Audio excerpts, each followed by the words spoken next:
Group D কন্ট্রাকচুয়ালদের যে বেতন বৃদ্ধি হয়েছে সেটা আমরা আপত্তি না জানিয়েও বলতে পারি যে পশ্চিমবঙ্গে গত কয়েক বছর ধরে অফিসগুলো contractual group C group D data entry operator নির্ভর নিয়োগের সুস্পষ্ট পরিকল্পনা নেই। ইতিমধ্যে ৩৯ কোটি কর্মদিবস তৈরি, ৫ লক্ষ চাকরির প্রতিশ্রুতি এবং ১ লক্ষ ছেলে মেয়েকে সেই যুবশ্রীর নামে ঢপবাজি মিথ্যা কথা বলে বেকার ভাতা দেবেন। এই সমস্ত কথার মধ্য দিয়ে পশ্চিমবাংলার বেকার যুবক যুবতীদের দিশা দেখানোর চেষ্টা হয়নি। উনি চা বাগান নিয়ে বলেছেন, আমরা চা বাগানে পাট্টা সমর্থন করি না। চা বাগানের শ্রমিকরা আদি অনন্তকাল ধরে চা বাগানের মালিকানা তাদের। আমরা চা বাগানের অব্যবহৃত উদ্বৃত্ত এবং চা বাগানের মধ্যে থাকা আবাসনের জমি চা শ্রমিকদেরকে মালিকানায় দেওয়ার জন্য দাবি করি। আমরা এই যে চা সুন্দরী নাকি নাম দিয়ে ১,২০,০০০ টাকা ঢোকানোর কথা বলা হয়েছে, এখানেও এই সরকার অসত্য ভাষণ রেখেছেন বাজেটে। তার কারণ 18/12/2023 আমাদের লেবার ওয়েলফেয়ার বোর্ডের মিটিং এ ২৫০ কোটি টাকা কেন্দ্রীয় সরকারের ওয়েলফেয়ার বোর্ডের টাকা রাজ্য সরকার তার ফান্ডে ট্রান্সফার করে সেই টাকা থেকে আলিপুরদুয়ার, জলপাইগুড়ি, দার্জিলিং আসন জেতার জন্য ১,২০,০০০ টাকা করে বিতরণের কর্মসূচি নিয়েছেন। এর মধ্যে বাস্তবতা কিছু নেই। এই বাজেটে দার্জিলিং এর পাহাড় উপেক্ষিত, এই বাজেটে জঙ্গলমহল উপেক্ষিত, এই বাজেটে সুন্দরবন উপেক্ষিত, এই বাজেটে কৃষকরা সম্পূর্ণভাবে উপেক্ষিত। আমরা আশা করেছিলাম রাজ্য সরকারের কৃষক বন্ধু প্রোগ্রাম ৫,০০০ টাকার বদলে ১০,০০০ টাকা করবেন।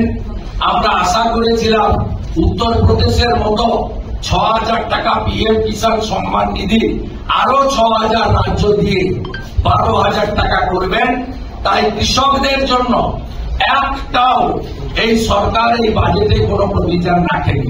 সাথে সাথে group D, group C, civic, village পুলিশের বাইরে আরো যে বিপুল সংখ্যক পশ্চিমবঙ্গে প্রাণী মিত্রা, আইসিডিএস এর শিক্ষিকা হেল্পার, আশা কর্মী এবং ভিআরপি থেকে শুরু করে আমাদের পঞ্চায়েতের ট্যাক্স আদায়কারী থেকে শুরু করে ভোকেশনালের পার্ট টাইমার, কলেজের পার্ট টাইমার, স্কুলের পার্ট টাইমার শিক্ষক, অধ্যাপক, শিক্ষাকর্মী, তাদের জন্য ১ টাকাও বৃদ্ধির প্রস্তাব এখানে রাখা হয়নি।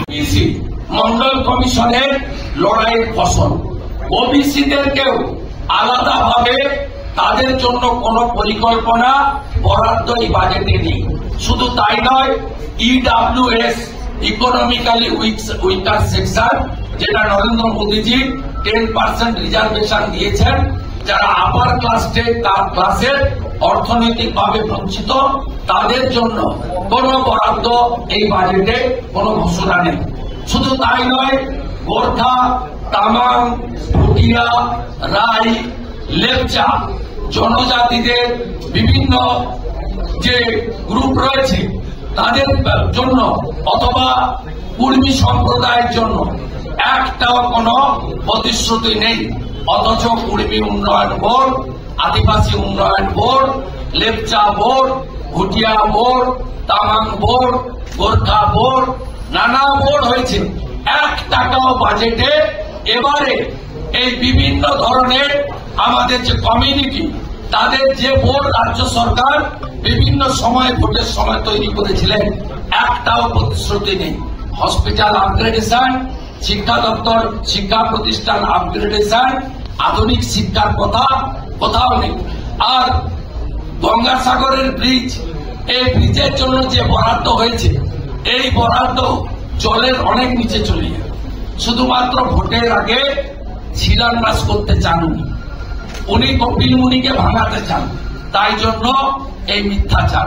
এই বাজেট দিশাহীন বাজেট, এই বাজেটে আয় ব্যয়ের সামঞ্জস্য নেই, এই বাজেট বেকার যুবকদের সর্বনাশের বাজেট, এই বাজেট পাহাড় সুন্দরবন জঙ্গলমহলের উপেক্ষার বাজেট, এই বাজেট চা শ্রমিকদেরকে ভাড়াটিয়া বানানোর বাজেট, মালিকানা কেড়ে নেওয়ার বাজেট।